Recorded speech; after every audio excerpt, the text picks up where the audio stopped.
अब हमारा चैप्टर हो जाता है थर्ड शुरू, पृथ्वी की गतियाँ, रोटेशन ऑफ अर्थ। पृथ्वी की गति दो प्रकार की होती है, घूर्णन और परिक्रमण। अपने अक्ष पर घूमना क्या कहलाता है, घूर्णन, और उसके चारों ओर एक स्थिर कक्षा में पृथ्वी की गति को क्या कहते हैं, परिक्रमण, उसके चारों ओर घूमना। ठीक है। पृथ्वी का अक्ष जो है एक्सिस एक काल्पनिक रेखा है जो इसके कक्षीय सतह से 66 डिग्री का कोण बनाती है। यह समतल जो कक्षा तक मीन्स जो वह समतल जो कक्ष के द्वारा बनाया जाता है उसे कक्षीय समतल कहते हैं।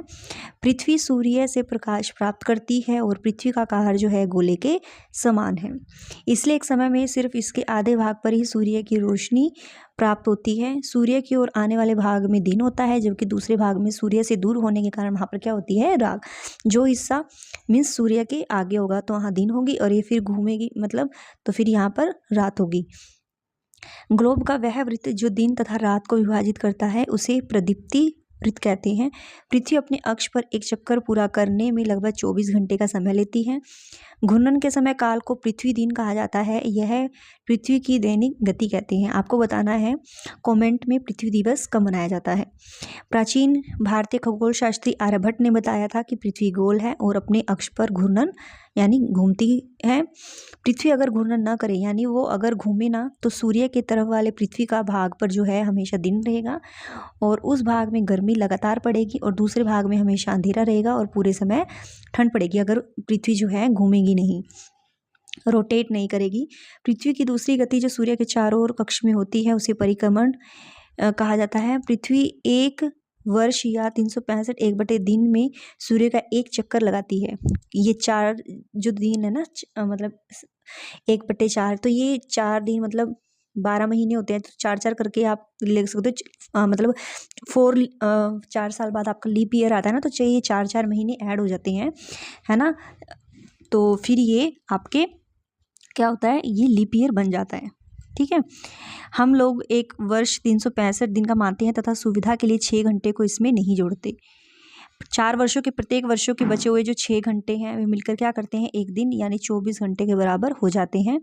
जो आपके 6 घंटे बचते हैं और 4 वर्षों के प्रत्येक वर्षों के बचे हुए 4 घंटे मिलकर एक दिन यानी 24 घंटे के बराबर हो जाते हैं। इस प्रकार प्रत्येक चौथे वर्ष जो है फरवरी माह में 28 के बदले जो है 29 दिन का होता है ना, वो मिल जाते हैं 4 वर्षों के बाद।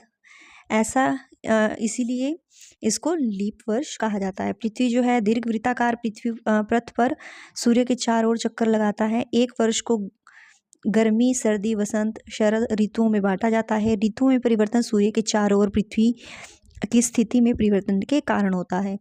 21 जून को उत्तरी गोलार्ध सूर्य की तरफ झुका है। सूर्य की जो किरणें हैं कर्क रेखा पर सीधी पड़ती हैं। 21 जून को इन क्षेत्रों में सबसे लंबा दिन तथा सबसे छोटी रात होती है। पृथ्वी की इस अवस्था को उत्तर अयनांत कहते हैं। 22 दिसंबर को दक्षिणी ध्रुव के सूर्य की ओर झुक जाने के कारण मकर रेखा पर लंबवत पड़ती हैं जो उसकी किरणें हैं, इसलिए दक्षिण गोलार्ध में लंबे दिन तथा छोटी रातें वाली ग्रीष्म ऋतु होती है। ठीक इसके विपरीत जो है स्थिति उत्तरी गोलार्ध में होती है। पृथ्वी के इस अवसर पर क्या होता है, इसको दक्षिणी अयनांत कहा जाता है। और ऑस्ट्रेलिया में गर्मी ऋतु में जो है क्रिसमस मनाया जाता है।